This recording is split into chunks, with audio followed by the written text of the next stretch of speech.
Welcome to the world of stories. Subscribe, like and comment. Your opinion is very important to us. I want to tell you a story that happened to me this summer. Um, I didn't expect this from myself. To be honest, I'm 32 years old. My name is Jack. I recently got divorced and moved to a different neighborhood.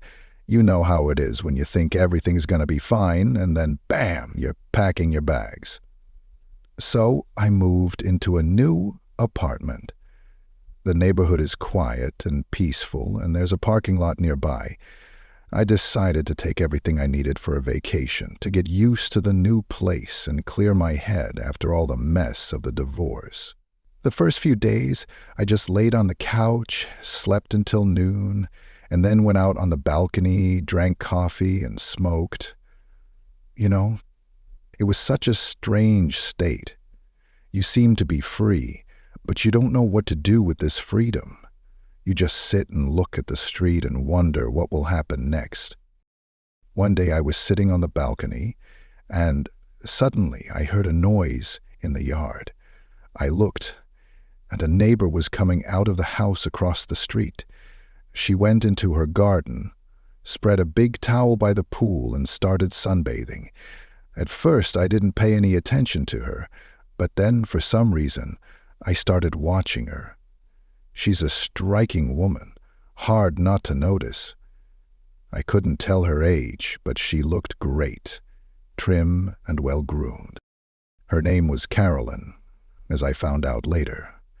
After watching her from the balcony for about 3 days, I told myself, come on, Jack, you're acting like a teenager, but I still couldn't take my eyes off her. I finally decided that I needed to get out of here before I completely lost my mind. I called some friends, and we agreed to meet up on Thursday. You know how it is.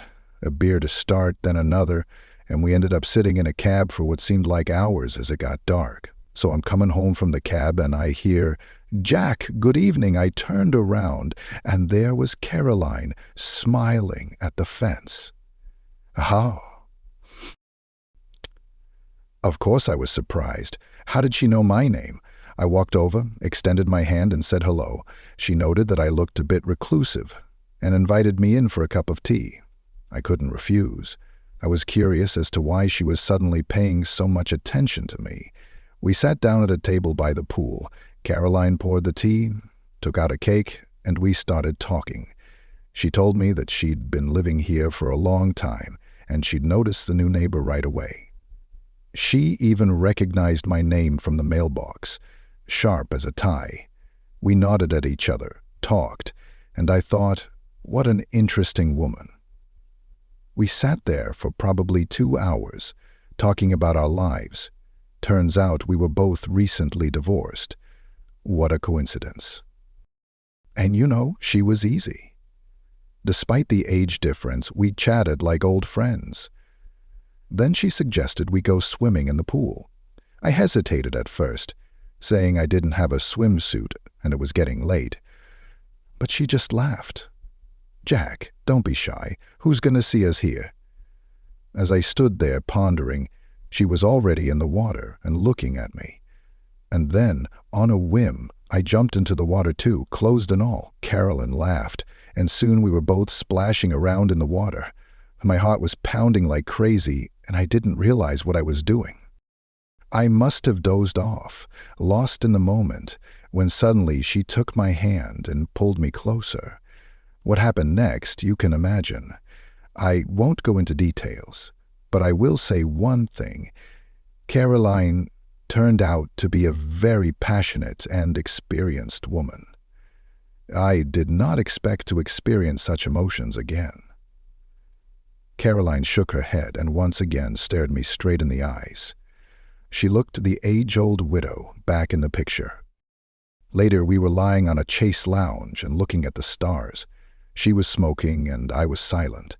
It was both awkward and beautiful at the same time. Caroline turned to me and said, "Jack, I think you're overthinking this. Let's just enjoy the moment." And you know, I agreed. Of course, We didn't see each other every day, but we sat together a few times a week. Sometimes we'd go to the movies or take a walk in the park, but more often we'd just spend time together, talking, laughing, and sharing moments of passion. Each week we grew closer and closer. We started spending more and more time together, and I began to appreciate the simple things. Sitting by the pool on a lazy afternoon, watching the sunlight reflect in the water, or just talking late into the night. One day, Caroline suggested we drive out of town and visit a small vineyard she knew of. I was hesitant at first, but she insisted, and eventually I agreed. We spent the day exploring the vineyard, tasting wines, and enjoying the beautiful countryside. It was a perfect day, and it made me realize how much I was missing out on in life while I was immersed in my own thoughts. After that day, something changed between us. It wasn't just joy anymore, but a real connection. We began to open up to each other more.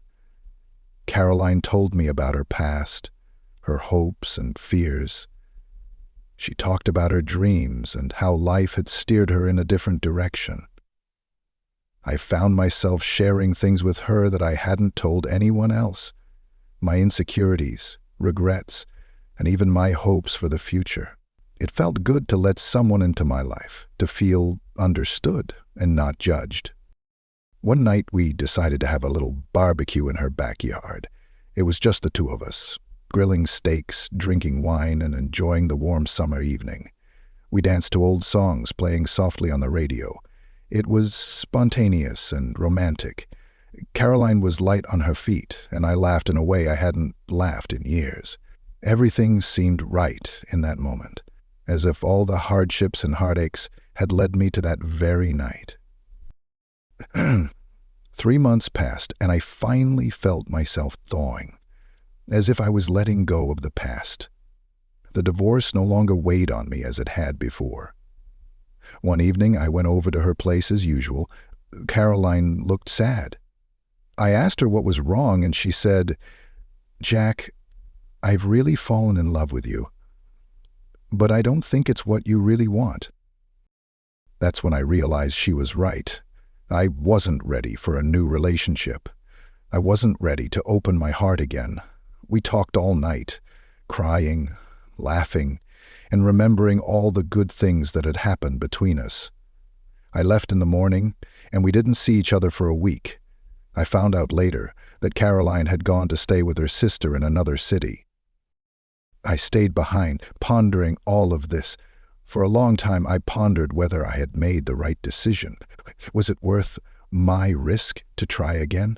But then I realized it was the right thing to do. We both got what we needed in that moment: warmth, understanding, passion, and it was wonderful. The time I spent with Caroline taught me a lot. I learned that it's okay to let go, to let someone in, even if it's just for a little while. It's okay to enjoy the moment without worrying about what comes next. The days after she left were strange. The house got quieter. The evenings seemed longer. But I knew I was made stronger by having her in my life. I often think back to those summer days when we would sit by the pool, laughing until our sides ached, and feeling the warmth of her hand in mine. I realize that sometimes people come into your life to help you heal, to remind you that there is still beauty in the world, even after everything falls apart. And for that, I will always be grateful. Eventually, I started to get back into a routine. I took up some hobbies I had put off for later, like painting, something I hadn't done since college. I found solace in it, pouring my emotions onto the canvas. I even started taking morning jogs around the neighborhood. Life was slowly getting better, and I felt a peacefulness I hadn't felt in a long time. But sometimes I catch myself glancing over at Caroline's old house, half expecting to see her by the pool, waving at me. But then I smile, realizing that those memories are a part of me now, something to cherish, something that helped me grow up. And though I don't know what the future holds, I know I'm ready to face it, one step at a time.